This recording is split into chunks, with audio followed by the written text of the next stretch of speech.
सामईन, जब चाइनीज़ सफ़ीर से भारतीय एंकर ने पाकिस्तान की सपोर्ट के बारे में सवाल किया कि क्या आपने पाकिस्तान को जंग में लॉजिस्टिक सपोर्ट दी, तो चाइनीज़ सफ़ीर ने क्या खुल के बात की और दो टोक अल्फाज में बता दिया कि हम पाकिस्तान की आज़ादी का मुकम्मल तहफ़्फ़ुज़ करेंगे और उसका साथ देंगे। वीडियो देखें और इनकी बातचीत को गौर से सुनें।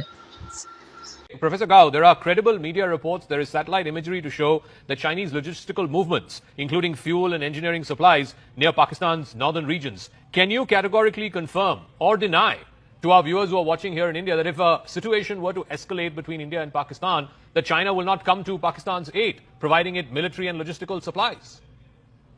Thank you very much. Allow me to make several very brief points. First of all, I have great respect for India as a country and as a nation.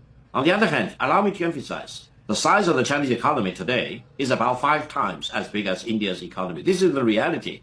But the point is, if India wants to shut itself out of China, it's in the detriment of the Indian people. So don't talk to me about closing China away from India, because you will do that with great harm to the fundamental interest of the Indian people. That's number one. Number two is, don't ever underestimate China's commitment to Pakistan to defend Pakistan's legitimate interest of its sovereignty and territorial integrity.